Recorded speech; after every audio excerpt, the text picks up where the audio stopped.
Guys অনেক কাল বেগুন খাইছি, গাছগুলো এখন মানে বেগুন কমে গেছে, আবার ফুল আসবে।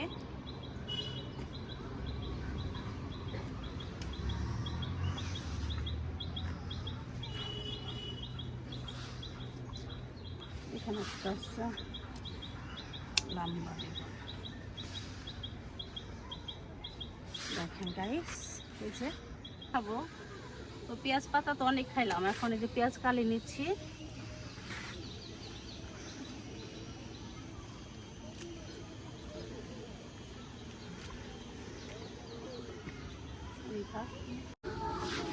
এই যে গাইস দেখেন কতগুলা পেঁয়াজ কালি উঠিয়ে ফেললাম।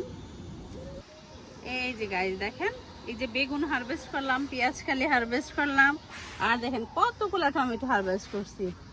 তো আজকে আমার ছাদ বাগান থেকে কিন্তু অনেক সুন্দর সবজি হারভেস্ট করলাম। তো কেমন লাগলো আপনাদের অবশ্যই কিন্তু কমেন্ট করবেন।